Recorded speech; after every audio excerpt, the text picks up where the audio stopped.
کہ ردی کی ٹوکری کی نظر کر دی جاتی۔ وہ بنا کوئی رد عمل دیے اس کے کمرے سے نکل آئی اور ایک نظر اس نے مہم کے کیبن پر ڈالی، جس پر آج کل عنایات کی بارش ہو رہی تھی۔ 2 دن بعد آفس آتے ہی احمد نے مہم کو کہا، پروجیکٹ کا ہیڈ آفس دیکھنے کے لیے فارم ہاؤس جانا ہے، بس 15 منٹ بعد نکلنا ہے، تم تیار رہنا۔ مہم نے رسمی انداز میں جواب دیا، جی سر، ٹھیک ہے۔ جبکہ شزا کو شدید غصہ آیا۔ یہ وہی فارم ہاؤس تھا جہاں وہ بھی پروجیکٹ کے سلسلے میں لے جائی گئی تھی۔ دائیں بائیں دیکھتے ہوئے وہ مہم کے قریب آئی اور اسے ایسا دیکھا جیسے ابھی کچا چبا جائے گی۔ مہم پھنکارتے ہوئے بولی، اتنا جلدی ہواؤں میں اڑنے کی کیا ضرورت تھی؟ تھوڑا سا کھانا ٹھنڈا کر کے کھاتی تو تمہاری زبان نہ جلتی۔ تو وہ حیرت سے شیزا کی طرف دیکھنے لگی کہ یہ کیا اوٹ پٹانگ باتیں کر رہی ہے۔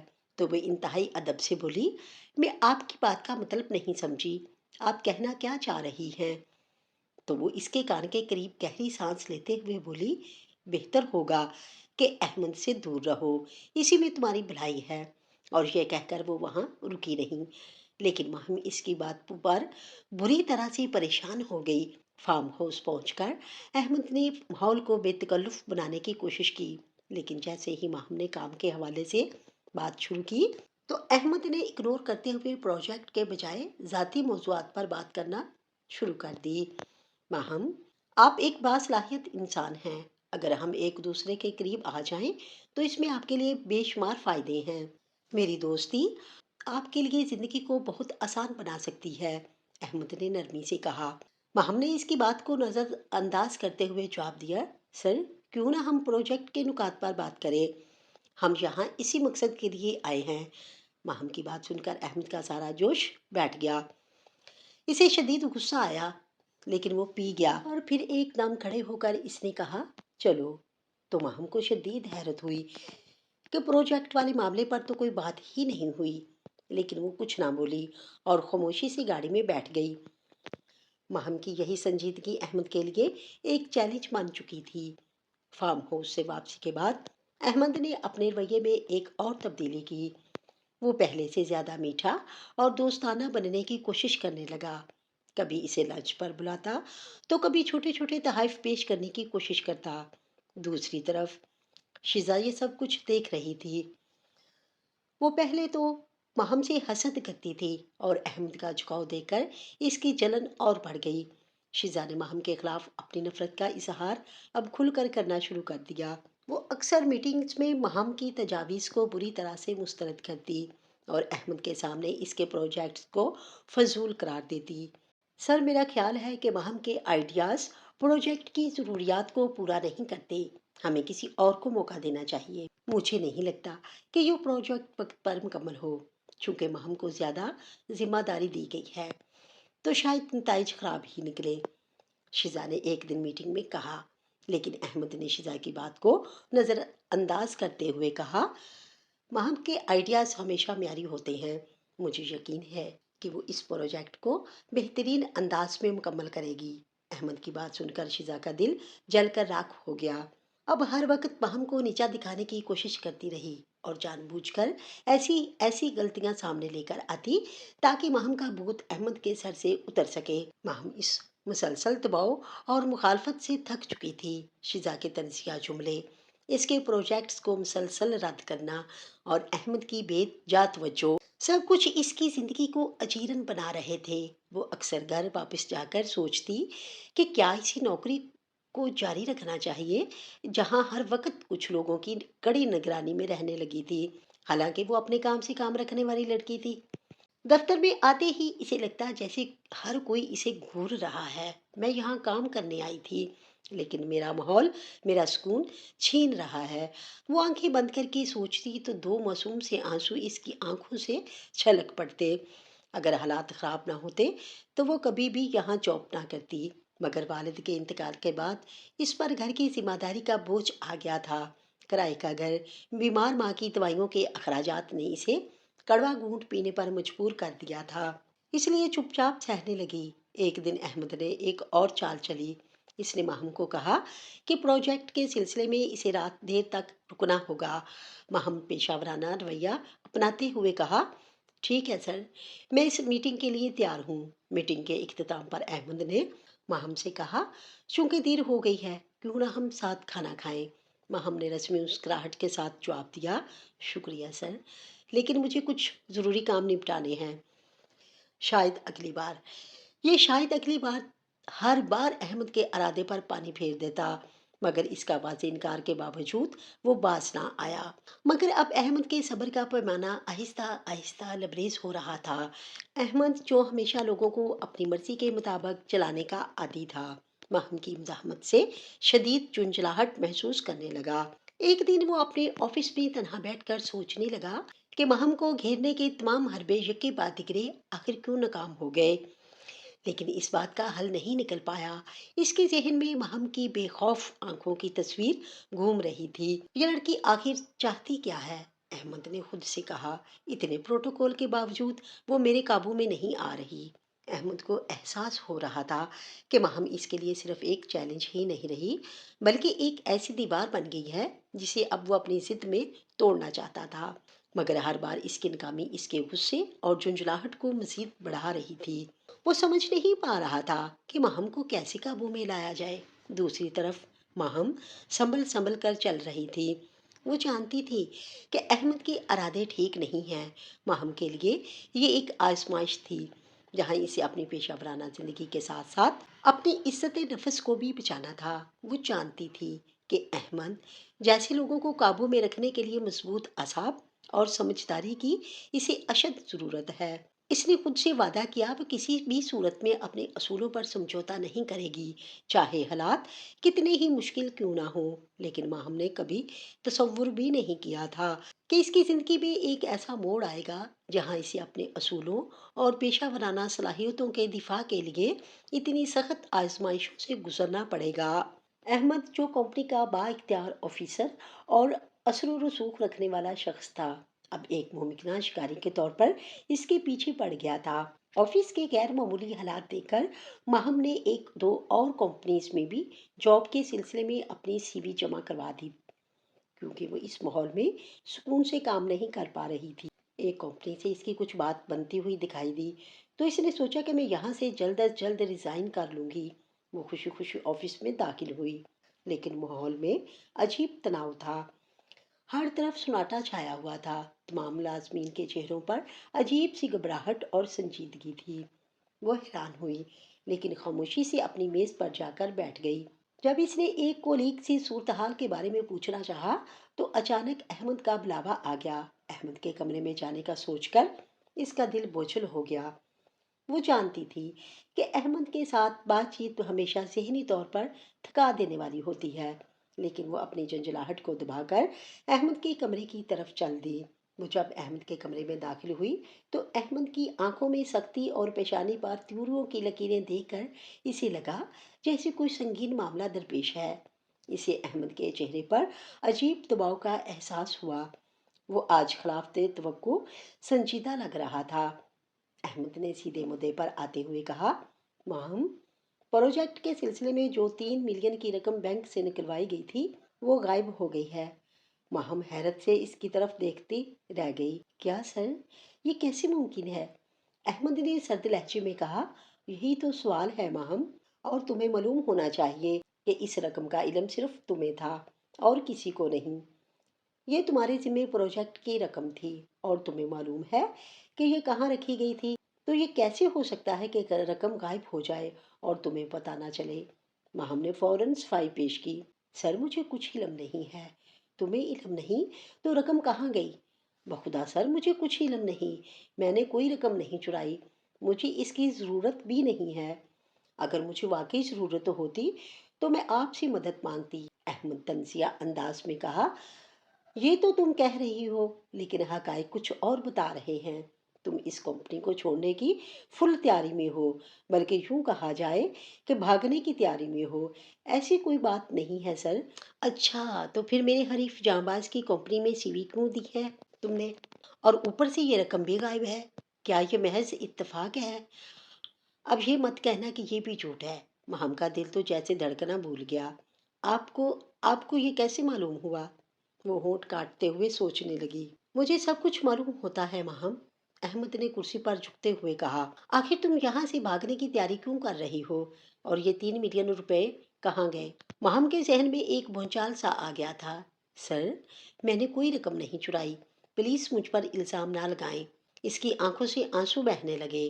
احمد اسے ایک لمحے کے لیے تکتا رہا، پھر سخت لہجے میں بولا، 3 ملین کی رقم کوئی معمولی رقم نہیں ہے مہم، یہ رقم واپس لانا تمہاری ذمہ داری ہے۔ اگر تم چاہتی ہو کہ یہ بات پولیس یا کمپنی کی اعلیٰ انتظامیہ تک نہ جائے تو تمہیں 2 دن کے اندر یہ رقم واپس لانی ہوگی۔ مہم نے بے بسی سے کہا، سر میں کہاں سے اتنی بڑی رقم لاؤں گی؟ یہ میرے بس سے باہر ہے۔ وہ یہ بات کر کے بلک بلک کر رونے لگی۔ احمد گہری نظروں سے اسے دیکھنے لگا اور پھر کرسی سے ٹیک لگاتے ہوئے کہا، ٹھیک ہے، اگر تم رقم واپس نہیں لا سکتی تو پھر تمہیں میری ایک شرط ماننی ہوگی۔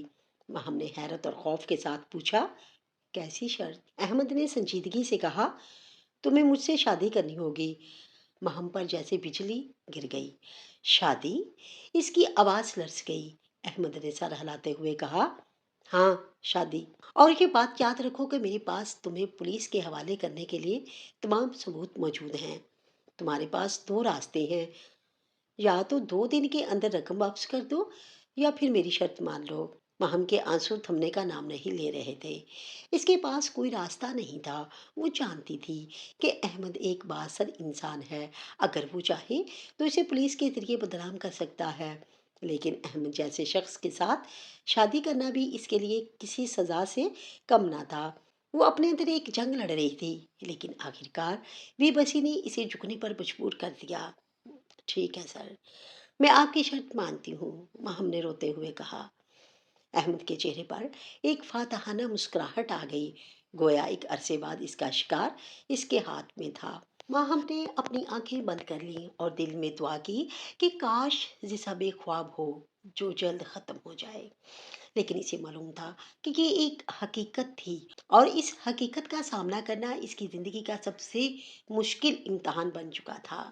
لیکن ماہم کے لیے یہ سب ایک خواب سے بھی بدتر تھا۔ اسے اپنی زندگی میں کبھی بھی اتنی بے بسی اور شرمندگی کا سامنا نہیں کرنا پڑا تھا۔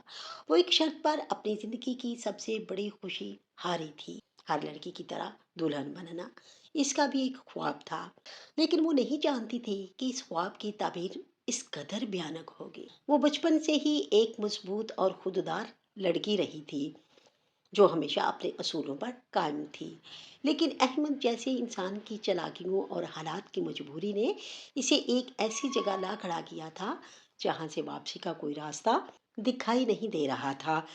نکاح کے دن وہ کسی بے جان مجسمے کی طرح فارم ہاؤس کے ایک گوشے میں بیٹھی تھی۔ وہ جانتی تھی کہ یہ نکاح اس کی مرضی سے نہیں بلکہ مجبوری کے تحت ہو رہا ہے۔ اس کے دل میں احمد کے لیے صرف نفرت تھی، لیکن اپنی ماں کے آنسوؤں اور اپنی عزت کے داغدار ہونے کے خوف نے اسے خاموش کر رکھا تھا۔ اس کی والدہ بار بار اس سے سوال کر رہی تھی، ماہم، یہ کیسے ممکن ہوا؟ اتنی امیر کبیر فیملی تمہیں اپنی بہو کیوں بنانا چاہتی ہے؟ آخر کیا بات ہے؟ وہ گھر سے فارم ہاؤس بس ایک ہی سوال اس سے کیے جا رہی تھیں، کیونکہ انہیں مہم کے چہرے پر کوئی خوشی کے آثار دکھائی نہیں دے رہے تھے، تو ان کا دل ہولنے لگا کہ کچھ تو ہے جس کا انہیں علم نہیں، لیکن مہم کے پاس کوئی جواب نہیں تھا، تو وہ اپنی ماں سے نظریں چراتے ہوئے خاموش رہیں۔ فارم ہاؤس کی فضا میں اتنا بوجھل پن تھا کہ ماہم کا دل تیزی سے دھڑکنے لگا۔ نکاح کے گواہ جو کہ احمد کے قریبی دوست تھے ایک جانب بیٹھے تھے۔ مولوی صاحب نکاح کے لیے تیار تھے۔ ماہم کے دل میں ہلچل مچی ہوئی تھی، لیکن وہ خود کو پرسکون رکھنے کی کوشش کر رہی تھی۔ احمد کا چہرہ پر اسرار مسکراہٹ سے دمک رہا تھا، جیسے اپنی زندگی کی سب سے بڑی جیت مل گئی ہو۔ نکاح کی رسم مکمل ہو چکی تھی۔ وہ اب مسز احمد تھی، مگر اس کے دل میں خوشیوں کی کوئی رمق زندہ نہیں تھی۔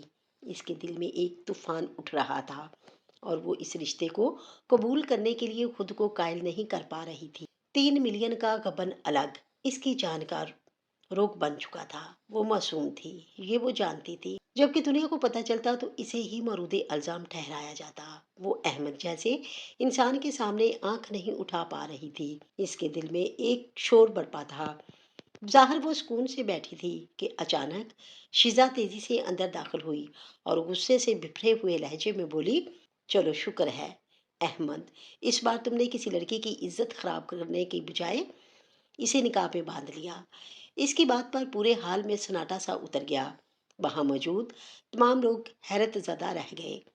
مولوی صاحب اور احمد کے دوستوں نے چونک کر شیزا کی طرف دیکھا۔ احمد فوراً اپنی جگہ سے اٹھا اور غصے میں بولا، یہ کیا بکواس کر رہی ہو شیزا؟ شیزا نے تلخی سے میں جواب دیا، میں بکواس نہیں کر رہی بلکہ تمہیں آئینہ دکھا رہی ہوں۔ تمہیں یاد ہے احمد، تم نے مجھ سے بھی شادی کا وعدہ کیا تھا۔ میں تمہارے وعدے کو سچ سمجھ بیٹھی تھی، لیکن مجھے نہیں معلوم تھا کہ تم ایک بھنورے ہو جو ہر پھول پر منڈلاتا رہتا ہے۔ لیکن حیرت اس بات پر ہے کہ تم نے اس لڑکی سے نکاح کیوں کیا؟ خاص بات ہے اس میں۔ اور ہاں، اس لڑکی کو یہ بھی بتا دو کہ یہ نکاح کتنے دنوں کے لیے ہے۔ یہ بھی تو ایک ٹریپ ہے نا؟ مہم شیزا کی بات سن کر سکتے میں آ گئی۔ اس کی آنکھوں میں حیرت اور خوف واضح تھے۔ وہ کانپتے ہوئے شیزا کی طرف دیکھنے لگی۔ شیزا نے گور کر مہم کو دیکھا اور نفرت سے بولی، اور تم جو دلہن بن کر خوش ہو رہی ہو نا، تو کسی خوش فہمی کا شکار مت رہنا۔ یہ نکاح نہیں بلکہ ایک سازش ہے۔ تم بھی کتنے بھول پن سے اس جال میں پھنس گئیں۔ تمہیں چاہیے تھا کہ پہلے انکوائری کرواتی، سچ خود سامنے آ جاتا، لیکن تم نے اپنی زندگی تباہ کر لی۔ احمد کی برداشت ختم ہو چکی تھی۔ اس نے شیزا کو باہر نکالنے کی کوشش کی، لیکن شیزا نے زور سے چیخ کر کہا، کمپنی میں 3 ملین کی رقم چرائی نہیں گئی تھی۔ یہ سب احمد کا پلان تھا تاکہ وہ تمہیں پھنسا سکے، اور تم نے اس پر یقین کر لیا۔ میں نے تم جیسی بے وقوف لڑکی آج تک نہیں دیکھی۔ شیزا کی باتوں نے وہاں موجود ہر شخص کو گہرے سکوت میں ڈال دیا تھا۔ احمد کے دوست خاموشی سے وہاں سے اٹھ کر چلے گئے اور مولوی صاحب نے بھی وہاں سے جانے میں ہی عافیت سمجھی۔ مہم کی والدہ جو یہ سب دیکھ رہی تھی، وہ ہکا بکا مہم کی طرف دیکھنے لگی۔ مہم، یہ بھی کیا سن رہی ہوں؟ وہ ڈوبی ڈوبی انداز میں بولی، لیکن مہم کے چہرے پر اذیت ہی اذیت بکھری تھی۔ امی، مجھے کچھ پتا نہیں ہے، یہ سب کیا ہوا ہے؟ تم چھوٹی بچی ہو کیا کہ تمہیں کچھ پتا نہیں ہے؟ ایسا تو بچوں کے ساتھ بھی نہیں ہوتا۔ یہ کیا کر کے بیٹھ گئی ہو؟ میں تو پہلے ہی شک میں مبتلا تھی۔ تمہیں مجھ سے مشورہ تو کرنا چاہیے تھا۔ میں آپ سے کیا مشورہ کرتی امی؟ ہمارے گھر کے حالات تھے کہ میں آپ سے کچھ پوچھتی تو اس کی والدہ رونے لگی اور روتے روتے ان کی طبیعت بگڑ گئی۔ ماہم جلدی سے انہیں سہارا دے کر ایک کمرے میں لے گئی۔ کمرے میں پہنچتے ہی اس کی والدہ نے دکھ سے کہا، ماہم، اس شخص نے تمہارے ساتھ اتنا بڑا دھوکہ کیا، اب اس دھوکے باز کے ساتھ تم کیسے وقت گزارو گی؟ اور اس بات کی کیا گارنٹی ہے کہ نکاح کے بعد یہ تمہیں عزت دے گا؟ جو نکاح اتنے دھوکے سے کر سکتا ہے، سوچو وہ زندگی کے کس کس مقام پر تمہیں دھوکہ دے گا۔ امی، میرا یہی نصیب تھا، میں کیا کہہ سکتی ہوں؟ ماہم نے نم آنکھوں سے کہا، یہ تمہارا نصیب نہیں تھا، تم نے اپنا نصیب خود اپنے ہاتھوں سے بگاڑا ہے۔ تو میں کیا کرتی؟ میں بہت زیادہ ڈر گئی تھی۔ مجھے لگا کہ اگر میں نے کچھ کہا تو یہ لوگ مجھے پولیس کے حوالے کر دیں گے۔ پولیس کا نام سنتے ہی میرے حواس کام کرنا چھوڑ گئے تھے۔ مجھے اس وقت صرف اور صرف اس بات کی فکر تھی کہ اگر خدا نخواستہ مجھے جیل ہو گئی تو آپ کا کیا ہوگا؟ یہ دنیا آپ کو کسی صورت جینے نہیں دے گی۔ پہلے ہی آپ کو لوگ تانے دیتے تھے کہ بیٹی کی کمائی کھا رہے ہیں۔ خدا نخواستہ میرے جیل جانے سے لوگ آپ پر نہ جانے کیا کیا تہمت لگاتے، یہی سوچ کر میں ڈر گئی تھی۔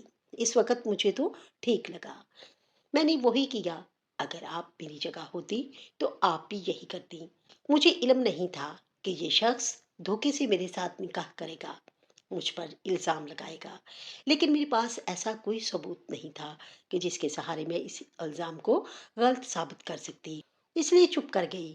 لیکن اب میں چپ نہیں رہوں گی، میں اپنی ماں کو تسلی دیتے ہوئے بولی، اللہ کے فضل سے میں اس الزام سے بری ہو گئی۔ آپ نہیں جانتی کہ میرا ضمیر مجھے کتنا ملامت کر رہا تھا۔ گنہگار ہونے کے باوجود میں خود کو سزا یافتہ تصور کر رہی تھی، لیکن اب اللہ تعالیٰ نے مجھے اس الزام سے بری کر دیا۔ شکر ہے کہ شیزا کے منہ سے سب کچھ سچ سچ نکل آیا۔ اب میں اس فراڈیے کے ساتھ 1 منٹ نہیں رہوں گی۔ آپ یہ دعا لیں تھوڑی سی طبیعت آپ کی بہتر ہو جائے تو ہم فوراً ہی یہاں سے نکل جائیں گے۔ میں ابھی باہر جا کر ٹیکسی کا انتظام کرتی ہوں۔